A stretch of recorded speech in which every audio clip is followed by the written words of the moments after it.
کیا بات ہے. یہ وہ لوگ ہیں جو نسلوں کو پروان چڑھاتے ہیں, ان کی تربیت کا سامان مہیا کرتے ہیں. دو بات جو بہت اہم محسوس کرتا ہوں, اختصار کی پابندی ہے. تعلق تقریباً 10 برس کا ہے اور مجھ سے کہا گیا ہے کہ اختصار سے کام لینا ہے. بہرحال دو بہت اہم باتیں مجھے لگتا ہے کہ اگر میں کہہ دوں اور آپ تک پہنچ جائیں تو حق ادا ہو جائے گا. پہلی بات تو یہ کہ اساتذہ کے حوالے سے ظاہر سی بات ہے کہ ہم خود اسکول میں طالب علم رہے ہیں اور ہم نے اپنے اساتذہ کو دیکھا, ان کا کردار دیکھا, اور بطور صحافی پھر آج کے اساتذہ کا کردار بھی دیکھتے رہے ہیں. اسکولوں میں تنخواہ لے کر پڑھانے والے بہت سارے لوگ ہیں, لیکن ایسے لوگ کہ جو ہمارے درمیان نہ بھی ہوں تو ان کی عزت کی جائے کہ یہ ہمارے استاد ہیں, ایسے لوگ مفقود ہوتے جا رہے ہیں, ایسے لوگ ختم ہوتے جا رہے ہیں. سید زاہد علی سر ایسے چند ناموں میں سے, ایسے چند اساتذہ جن کو ہم یاد کر پائیں. میں گزشتہ دنوں مالیگاؤں میں ایسی ایک تقریب میں تھا, کئی بار میں کہا کہ ایک استاد کیسا تھا, اگر آپ کو یہ دیکھنا ہے تو اس کے سبکدوش ہو جانے کے بعد جب وہ اسی اسکول میں جائے تو وہاں اس کے پیون کا, وہاں کے چپراسی کا, وہاں کے اساتذہ کا, وہاں کے دوسرے لوگوں کا رویہ آپ دیکھ لیں, آپ کو پتہ چل جائے گا کہ اس کی زندگی یہاں گزری کیسی. ہمیں یقین ہے کہ سید زاہد علی سر آج نہیں بلکہ 10 برس کے بعد بھی جب اس اسکول میں جائیں گے یا ان اسکولوں میں جہاں وہ رہے ہیں تو وہاں اسی محبت کے ساتھ ان کا استقبال کیا جائے گا جیسے کہ آج ہوتا رہا ہے. ظاہر بھائی جو ہے مجھے بہت اچھی سے یاد ہے کہ میں ممبرا جب آیا تو اسد اللہ خان کا اگر کوئی احسان ہے مجھ پہ تو وہ یہ ہے کہ انہوں نے اس شہر میں 6 برس رہا میں یہاں 2-3 ایسے دوست انہی کی وساطت سے مجھے نصیب ہوئے, جن میں ایک نام ہے سید زاہد کا. زاہد علی جو ہے وہ عجیب شخص ہیں. آپ یقین جانیں کہ سال کے 200 دن بیمار ہوتے ہیں, مطلب جس دن ان کا بی پی بڑا نہیں ہوتا ہے تو کوئی نہ کوئی دوسرا مسئلہ ہوتا ہے. ہم مطلب اسد سر, مختار بھائی, اظہار بھائی بیٹھے ہیں, ہم ان کے گھر جاتے ہیں تو ہم کہتے ہیں کہ آپ اس مشین سے اپنی چیز, اپنا B P, blood pressure, sugar check ہی نہ کریں, کیونکہ وہ کبھی درست نہیں بتاتی ہے, وہ ہمیشہ بہت زیادہ ہوتا ہے معاملہ.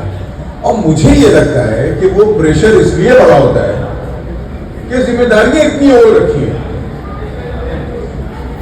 وہ اساتذہ جو سوشل ایکٹیویٹیز میں بہت زیادہ انوالو ہوتے ہیں, وہ اکیڈمکس میں بہت پور ہوتے ہیں, وہ اپنے اسکول میں بہت کمزور ہوتے ہیں. لیکن میں ایک دن گیا کسی کام سے تو گھر پہ انہوں نے رات میں مجھے بلا لیا. میں دیکھتا ہوں کہ وہ گھر جو ہے وہ پورا بکھرا ہوا گھر, اس میں بہت ساری فائلز ہیں اور وہ فائلز جو ہے وہ ترتیب سے لگائی جا رہی ہیں. میں نے کہا کیا ہوا, کیا ہے, کیا مسئلہ ہے, کوئی وزٹ ہو گیا؟ کہنے لگے نہیں, اسکول شروع ہونے والی ہے, میں سال بھر کی تیاری پہلے ہی کر لیتا ہوں, ہر مہینے کی فائل پہلے سے تیار, ہر چیز. ایک دن مجھ سے کہنے لگے, میں نے کہا کہ سر میں آپ کے اسکول میں آیا تھا تو آپ پڑھا رہے تھے. مجھ سے کہنے لگے کہ میں, حالانکہ میں اس کے لیے مکلف نہیں کیا جاتا ہوں, لیکن یہ کہ میں جب دیکھتا ہوں کہ کلاس میں کوئی استاد یا دیر سے پہنچا ہے یا وہ پڑھانے کی بجائے کسی اور کام میں مصروف ہے تو میں صرف یہ کرتا ہوں کہ جا کے اس کلاس کو جو ہے انگیج کر رکھ لیتا ہوں, وہاں پڑھانے لگتا ہوں. وہ استاد خود بخود سمجھ جاتا ہے کہ شکایت کیا ہے. اپنی سوشل ایکٹیویٹیز کے ساتھ, تدریس کے ساتھ انصاف کر پانا, یہ بہت بڑی بات ہے اپنے اسکول کو. لیکن ٹیچنگ جو ہے عموماً یہ سمجھا جاتا ہے کہ یہ ایک کانٹریکٹ ہے گورنمنٹ اور اساتذہ کے درمیان کہ آپ ہماری قوم کو, ہماری قوم کے نونہالوں کو دیکھیں, ہم آپ کے گھر کے, آپ کے چولہے کو دیکھتے ہیں. لیکن سچی بات تو یہ ہے کہ یہ کوئی 9 to 5 جاب نہیں ہے. تدریس کا جو پیشہ ہے یہ 24 گھنٹے کا پیشہ ہے. اور اگر کچھ لوگ اس میں ہمیں کھڑے نظر آتے ہیں کہ اسکول کے بعد بھی وہ استاد ہوتے ہیں تو سید زاہد علی کا نام ہم بہت اعتماد کے ساتھ پیش کر سکتے ہیں۔ ایک آخری بات جو میرے اپنے تجربے کی ہے وہ یہ کہ یہاں پہ ایک اردو کتاب میلہ کرنے کی بات ہوئی، قومی کونسل برائے فروغ اردو زبان نئی دہلی ساری شرطوں پہ راضی ہو گئی، بلکہ انہوں نے ہی ہم سے کہا تھا کہ ہمیں یہاں پہ کتاب میلہ کرنا ہے۔ اب وہ کتاب میلہ کرنا ہے اعلان کیا، پھر کسی وجہ سے شاید اورنگ آباد میں انہیں کہنا چاہیے ہمہ لسانی کتاب میلے کا آفر آ گیا تو وہ اس طرف چلے گئے۔ میں نے سید زاہد سر سے کہا، بلکہ زاہد سر ہی نہیں جو احباب تھے ساتھ میں، سب سے یہ کہا کہ ایسی ایسی بات ہو گئی ہے۔ ان لوگوں نے مجھ سے کہا کہ اب ہم نے جب اعلان کر دیا ہے کہ کتاب میلہ یہاں کرنا تھا تو قومی کونسل ہمارے ساتھ ہو نہ ہو، ہمیں یہ کتاب میلہ کرنا چاہیے۔ اور اس کے بعد یہ ہوا کہ قومی کونسل کو اس بات کا احساس ہوا کہ ان سے کتنی بڑی غلطی ہوئی۔ 5 دنوں کا کتاب میلہ اور اتنا کامیاب ہوا، اتنا بڑا صرفہ 27 لاکھ روپے درکار تھے۔ مجھے یہی نہیں بلکہ قومی کونسل کو بھی اس بات کی حیرت ہوئی کہ وہ پورا سرمایہ اسی خیر سے حاصل کیا گیا اور ایک کامیاب کتاب میلہ کیا گیا۔ اس کتاب میلے میں کتابیں کتنی فروخت ہوئی، یہ بہت ہمیشہ لوگ یہ کہتے ہیں کہ یہاں اتنی کتابیں فروخت ہوئی، وہاں اتنی کتابیں فروخت ہوئی۔ کتاب میلے کرنے کا صرف اور صرف ایک مقصد ہے کہ کتاب گھر میں وہ کتنے کی فروخت ہوتی ہے، کتاب تک بچے آئیں۔ جب بھیونڈی میں کتاب میلہ ہوا تو کتاب میلے کے تیسرے دن ایک صحافی نے اخبار میں لکھا کہ یہاں صبح ہوتی ہے اور بچے آتے ہیں اور گرد اڑاتے ہوئے چلے جاتے ہیں، کتاب خریدتے نہیں۔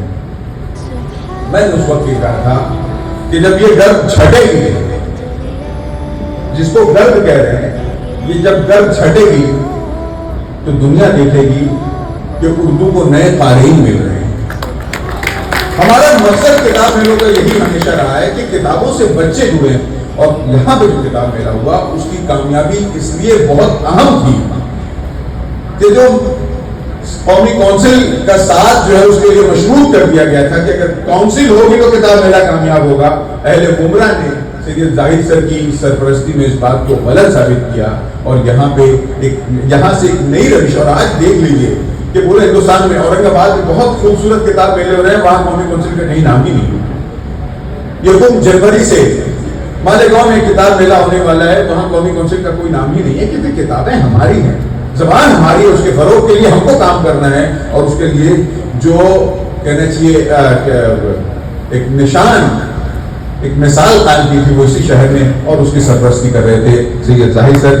سید زاہد سر بہت اچھے اشعار کہہ کے، میرے ایک دوست ہیں عزیز نبیل صاحب، ان کا ایک شعر ہے، اس کو پڑھ کے میں اپنی بات ختم کروں گا کہ جانے کتنے سورجوں کا فیض حاصل ہے اسے، جانے کتنے سورجوں کا فیض حاصل ہے اسے، ایک مکمل روشنی سے جو ملا روشن ہوا۔ بہت شکریہ۔